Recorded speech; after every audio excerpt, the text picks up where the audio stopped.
बोले सतगुरु बंदी छोड़ कबीर साहिब की जय हो। सतगुरु वैराग साहिब की जय हो। सतगुरु मदन साहिब की जय हो। सभी संतों की जय हो। सभी भक्तों की जय हो। आज के आनंद की जय हो। साहिब बंदी। तो आज जो हमारा टॉपिक होगा वो ये है कि क्या ये धरती आसमान ये सब कुछ जो कुछ भी दिख रहा है आपको आंखों से, ये सब क्या परमात्मा ने बनाया है? क्योंकि ये बहुत ही ज्यादा गहरा विषय है और इस विषय पे बहुत ही लंबी लंबी चर्चाएं होती हैं। बहुत से मत, बहुत से पंथ, बहुत से धर्म इस बात की पुष्टि करने में लगे रहते हैं कि ये धर्म, ये परमात्मा ने संसार बनाया है।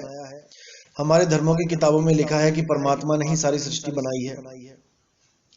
सबके सब साबित करने में लगे रहते हैं। लेकिन हर धर्म में यह भी लिखा है कि ये संसार मायावी है, माया के द्वारा बनाया जाता है। इस संसार को त्यागो, इस संसार के चक्कर में ना पड़ो। ये संसार तुम्हें जन्म मरण में लेके आता है। इस संसार की इच्छाएं, इस संसार के सारे लोभ तुम्हारे पतन का कारण है।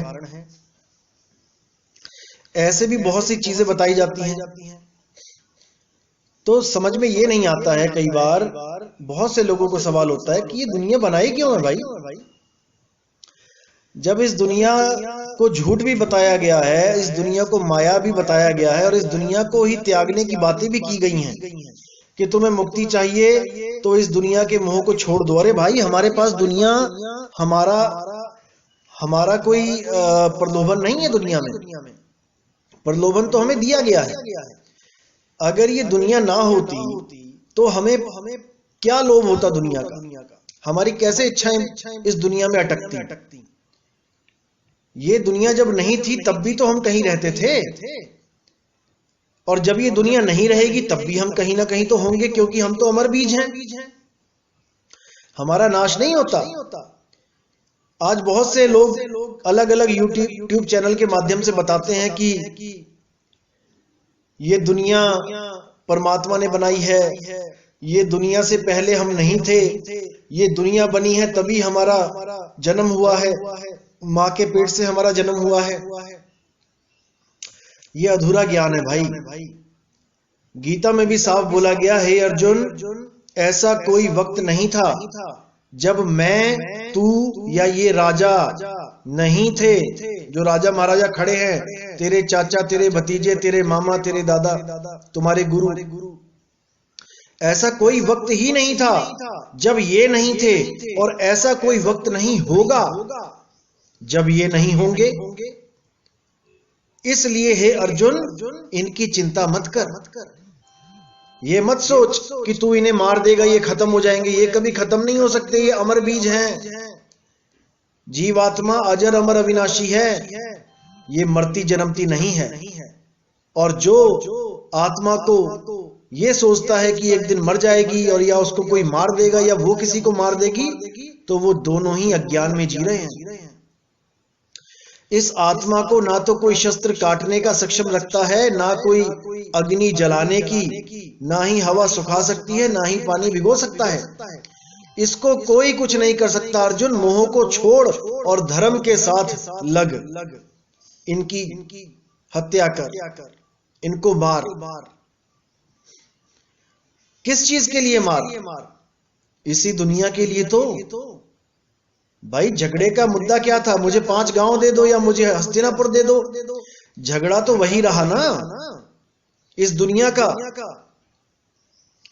अभी हमें कोई कहे कि तुम 5 गांव ले लो, मत लो और युद्ध करो, तुम हस्तिनापुर के चक्कर में 5 गांव मत लो, युद्ध करो, तो भाई जो विवेकी हंस होगा उसको तो 1 गांव भी नहीं चाहिए। वो तो अपना घर बार भी छोड़ के जाने के लिए तैयार है। बड़े बड़े राजा महाराजा जो अपना महल था वो भी छोड़ के चले गए इस दुनिया को असत्य मान के।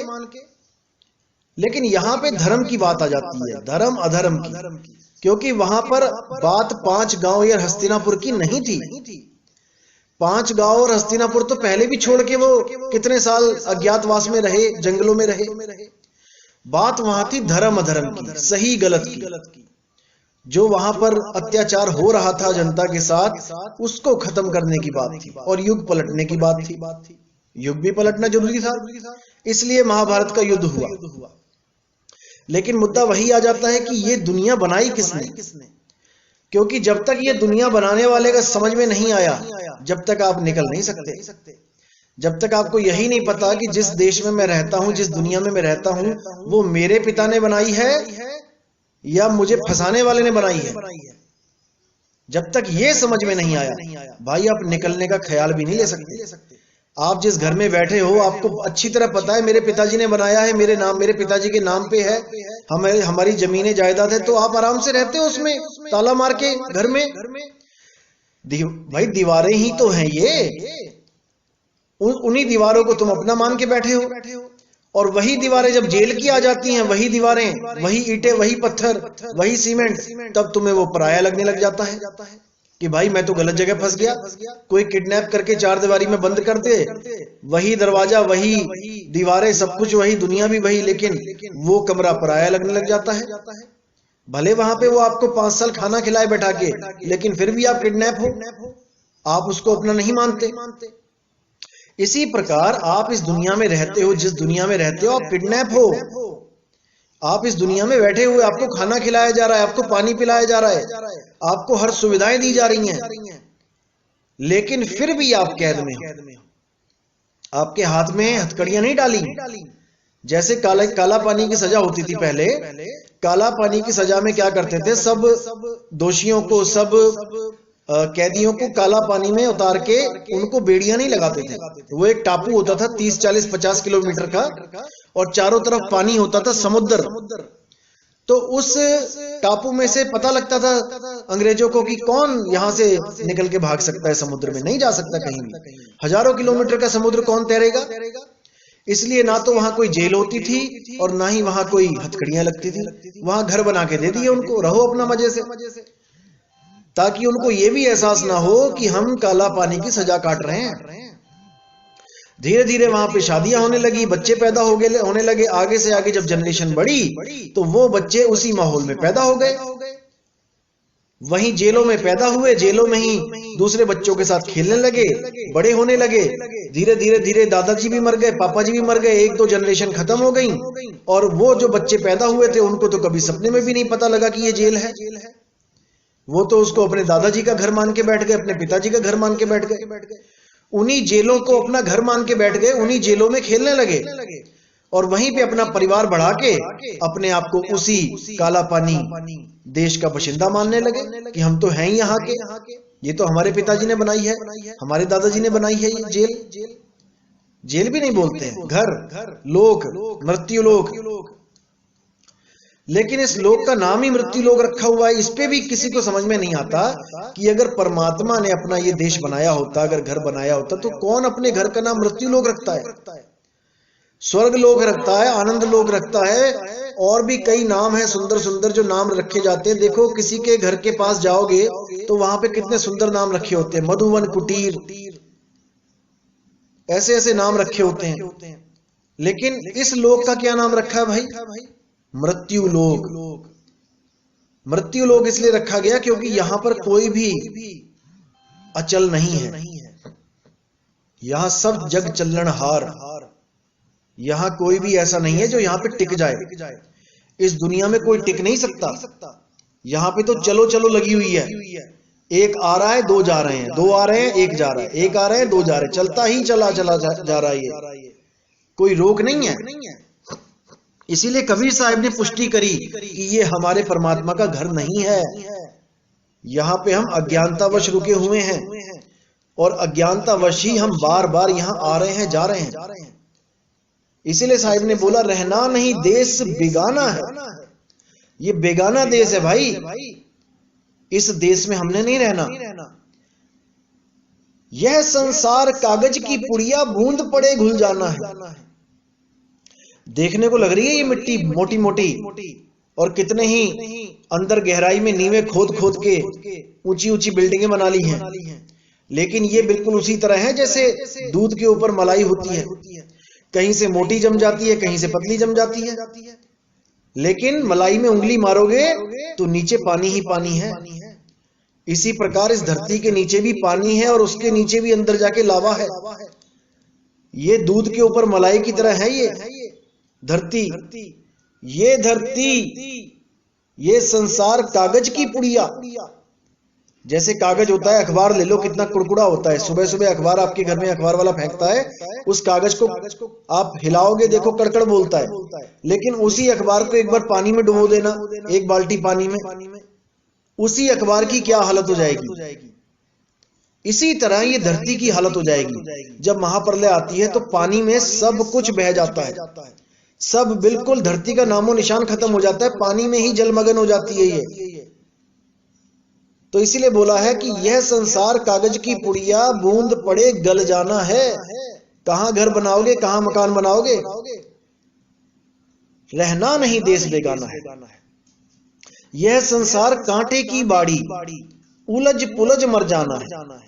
अब कांटे की बाड़ी क्या है? ये हमारे जितने भी रिश्ते नाते, जितने भी हमारे ध्यान को खींचने वाली कोई भी चीज है, ये कांटों की तरह। जैसे आप कपड़े अच्छे पहन के जाओ किसी जंगल में और वहां बहुत सारी कटीली झाड़ियां हो, तो नाना करते भी आपके कपड़ों में इतने कांटे लग जाते हैं, आपके कपड़ों को फाड़ने में लग जाती हैं वो झाड़ियां। इसी प्रकार आपकी जो सूरत है उसको अटकाने के लिए हजारों तरह के खेल चल रहे हैं इस दुनिया में। आपकी चुन्नी, कोई लेडीज जा रही है, उसकी चुन्नी में कांटे लग गए, किसी कटीली झाड़ी में कहीं अटक गई उसकी चुन्नी। अब वो अगर खींचेगी तो वो फट जाएगी। इसी प्रकार हमारी जो सूरत है, हमारी सूरत कांटों में उलझ गई है। कांटे क्या हैं? ये जितने भी हमारे रिश्तेदार हैं, जितने भी माँ बाप भाई बहन, ये कोई बॉस, नौकरी धंधा काम मकान दुकान, ये जितने भी हमारा सूरत, जहां जहां हमारी सूरत उलझी हुई है, ये सब कांटे हैं। कबीर साहब कहते हैं कि अगर इसको एकदम खींचोगे तो ये नहीं बात बनेगी। इसको समझ के धीरे धीरे, एकदम खींचे का मतलब क्या होता है कि एकदम बैराग ले लिया जी, मैं तो जा रहा हूं जी, अभी अभ्यास किया नहीं, कोई शब्द की परख करी नहीं कि शब्द कैसा है। देखा होगा आपने, अलग अलग सिद्धांतों में, अलग अलग आश्रमों में कितने ही लोग सन्यास लेके बैठे हैं, लेकिन क्या होता है, गड़बड़ हो जाती है। क्यों हो जाती है? क्योंकि शब्द नहीं है वहां पे, शब्द का असली भेद नहीं है वहां पे। शब्द का असली भेद होगा तो टिक जाएगा बंदा, लेकिन शब्द ही नहीं है वहां पे, भेद ही नहीं है, तो नहीं टिक पाएगा। तो कहते हैं एक एक करके कांटा हटाओ, सत्संग को सुनो समझो, और उसके बाद सत्संग के द्वारा विवेक कर करके एक एक से अपने मन को निकालो। धीरे धीरे धीरे धीरे करके सारे कांटे निकल जाएंगे और आप उस मालिक से जुड़ जाओगे। यह संसार कागज, यह संसार कांट की बाड़ी और उलझ पुलझ मर जाना है, रहना नहीं देश बेगाना है। यह संसार झाड़ और झाखर, आग लगे बर जाना है। ये जितना भी संसार आपको दिख रहा है, ये केवल चलता हुआ दिखाई दे रहा है। असल में ये सब मृत हैं, ये सब मुर्दे हैं। हम एक दूसरे को जिंदा समझ रहे हैं कि ये भी जिंदा है, वो भी जिंदा है, जो चल रहा है वो जिंदा है, जो मर गया वो मृत है, लेकिन ऐसा नहीं है। जितनी भी चीजें हमें इन आंखों से दिख रही हैं वो सब मृत हैं, मरी हुई हैं। केवल धोखा लग रहा है हमें कि हम जिंदा हैं। यही चीज अर्जुन को भी समझाई गई कि हे अर्जुन, जो तुम्हें ये सब दिखाई दे रहे हैं ये पहले से ही मरे हुए हैं, क्योंकि जो चीज मृत है तुम उसी को देख सकते हो, जो चीज अमर है तुम्हारी दृष्टि उसको नहीं देख सकती। तुम्हें क्या दिखाई दे रहा है? ये 5 तत्वों का शरीर, उसमें खून निकलता दिखाई दे रहा है, हवा चलती, सांस चलती दिखाई दे रही है, गर्मी दिखाई दे रही है, थर्मामीटर से नाप रहे हो। ये सब जो भी चीजें दिख रही हैं भाई, ये तो मृत हैं। इनको जो चला रहा है उसको देखो, वो कौन है? वो है अमर जीव, वो अमर जीव है। जब तक अमर जीव को नहीं जान पाओगे कि जीव अमर है, कैसे इस शरीर में फंसा, कौन से द्वार में से इस शरीर में आया और कौन से द्वार से वापस जाएगा, जब तक इसका बोध नहीं होगा, जब तक बात नहीं बनेगी।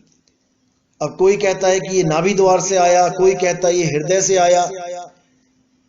कुछ लोग स्वास्तिक, आपने स्वास्तिक देखा होगा, स्वास्तिक में क्या होता है? स्वास्तिक एक ऐसी चीज है जो वेदों में पुराणों में भी आई है।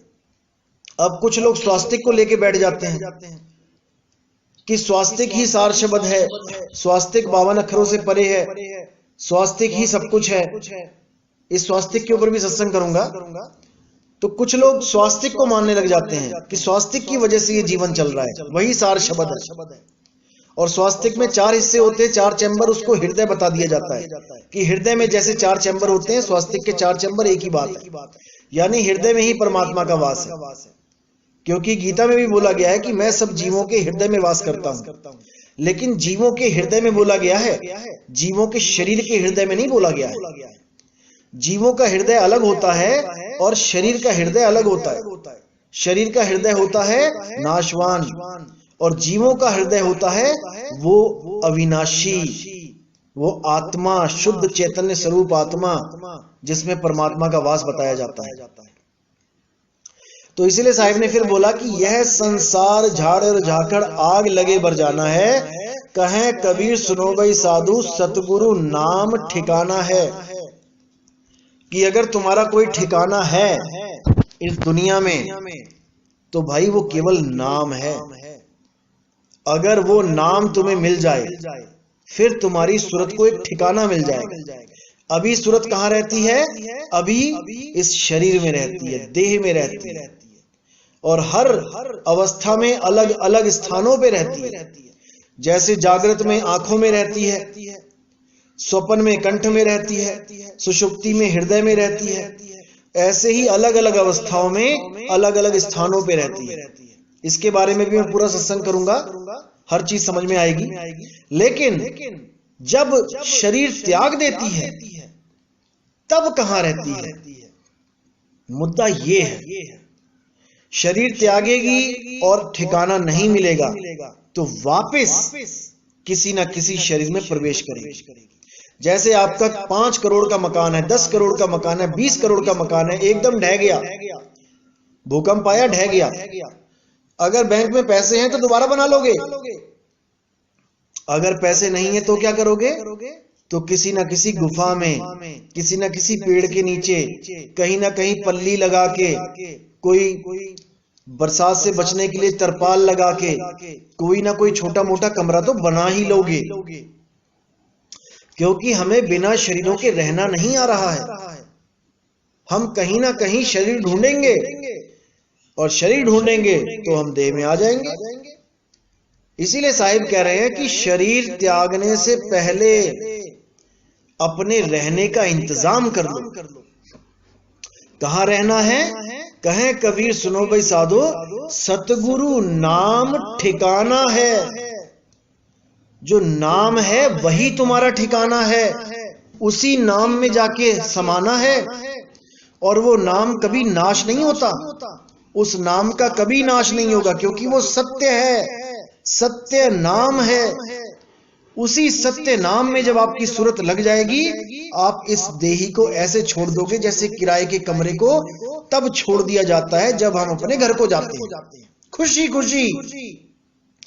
कोई बंदा किसी दूसरे शहर में पूरा सारी उम्र काम किया उसने, अब जब वो रिटायर हो गया, सरकार ने पैसे दे दिए, तब वो क्या कर रहा है? उस शहर को, उस घर को, उस किराए के मकान को, सरकारी क्वार्टर को खुशी खुशी छोड़ रहा है और अपने घर को जा रहा है। इसीलिए बोला गया कि संत मुए क्या रोइए, जो अपने ग्रह को जाए रोवो साकट बापुरा, जो हाटो हाट बिकाए। संत किसको बोला गया है? जो अपने घर की जानकारी रखता है, जो खुद भी जानता है मैं कहां जाऊंगा, और अपने शिष्यों को भी वो भेद बता के जाता है कि बेटा अगर तुमने भी वापस आना हो घर को, तुम ये काम कर लेना, ये चीज अच्छी तरह समझ लो, अगर तुमने भी वापस जाना है तो कहते हैं संत मुए क्या रोइए, जो अपने ग्रह को जाए, जो अपने मालिक के पास जा रहा है, जो अपने असली घर को जा रहा है, उसके मरने पे क्या रोते हो भाई? वो तो खुशी खुशी जा रहा है। रोवो साकट बापुरा, उस आदमी के रोने पे शोक मनाओ जिसने ना तो कभी परमात्मा की चर्चा करी, ना ही उसने कभी किसी गुरु से ज्ञान प्राप्त किया। जैसे तैराक बच्चे हैं, 100 तैराक बच्चे हैं और एक बच्चा जिसने तैराकी नहीं सीखी, उन 101 बच्चों को जब पानी में फेंक दिया गया तो रोना किसके लिए है? उसके लिए है जो तैरना नहीं जानता। गिरे सभी पानी में हैं, लेकिन उन 100 बच्चों के लिए कोई नहीं रो रहा है, क्योंकि उनको तैरना आ गया। केवल वो एक बच्चा जो है, उसके लिए सारी जनता रो रही है कि भाई इसको तैरना नहीं आता था, इसने कभी गुरु धारण नहीं किया, अब ये भवसागर में गोते खाएगा। तो इसीलिए साहिब ने बोला कि जिस मरने से जग डरे और मेरे मन आनंद, मरने पर ही पाइए पूर्ण परमानंद। आज जो लोग कहते हैं कि शरीर के अंदर ध्यान लगाओ, त्रिकुटी में ध्यान लगाओ, ये त्रिकुटी जो होती है ये योगियों का 10वां द्वार होता है। कुछ लोग गलत फहमी में डाल रहे हैं लोगों की, योगियों का 10वां द्वार वो है, कोई और है। नहीं, जितने भी योग पंथ चल रहे हैं A to Z, सब इसी को 10वां द्वार बोलते हैं। किसी भी बड़े बड़े संत महात्मा की किताबें देख लेना, वो 10वां द्वार इसी को ही बोला गया। कोई एक बिरला ही होता है, गुप्त होता है, जो इसको 10वां द्वार ना बोले। योगियों का, सिद्धों का 10वां द्वार यही है। यहां तक कि सिद्धों का जो इष्ट है भोले शंकर, वो भी सांकेतिक ज्ञान, तीसरा नेत्र यहीं पे खोला गया है, यहीं पे बताया गया है सारा कुछ। बड़े बड़े संत महात्मा यही बता रहे हैं, यही 10वां द्वार है लोगों का। इसी को तीसरा तिल बोल दिया जाता है, इसी को शिव नेत्र बोल देते हैं। तो कहते हैं जिस मरने से जग डरे मेरे मन आनंद और मरने पर ही पाइए पूर्ण परमानंद। क्योंकि मरने पर ही आपको वो आनंद प्राप्त होगा कि शुक्र है अब मैंने वापस नहीं आना। क्योंकि आनंद तो आपको परमात्मा देता ही रहेगा। जब आप भजन पे बैठोगे और अपना सूरत को शब्द में ध्यान लगाओगे तो धीरे धीरे वो आपको आनंद देने लगेगा। आपकी चिंताएं, आपका डर खत्म होने लग जाएगा। लेकिन आप बार बार अनुभव करके जब इस शरीर में आओगे तो आपके अंदर यही होगा कि मैं कब जाऊं, कब हमेशा के लिए यहां से छुटकारा पाऊं। आनंद तो वो दे रहा है परमात्मा, लेकिन एक लगातार, एक सदा सदा का आनंद तब ही मिल पाता है भाई, जब इस शरीर को सदा के लिए त्याग के अपने स्वरूप में स्थित हो जाओ। उसके बाद ना रहेगा बांस और ना बजेगी बांसुरी। उसके बाद आप वापस नहीं आओगे। सदा सदा के लिए आपकी सूरत शब्द में समा जाएगी। और इस शब्द में समाने के लिए ना तो आपको किसी जाप की जरूरत है, ना अजपा जाप की जरूरत है, और ना ही किसी अनहद नाद की जरूरत है जो कानों में उंगलियां डाल के आप सुनने की कोशिश करते हो। कानों में उंगलियां कब तक डालोगे? जब तक हाथ है। हाथ कट गया, पैरालाइज हो गया, लकवा मार गया, फिर क्या करोगे? फिर क्या घर वालों को बोलोगे भाई मेरे कानों में उंगलियां डाल देना, मैंने परमात्मा से मिलना है? ऐसा बिल्कुल नहीं।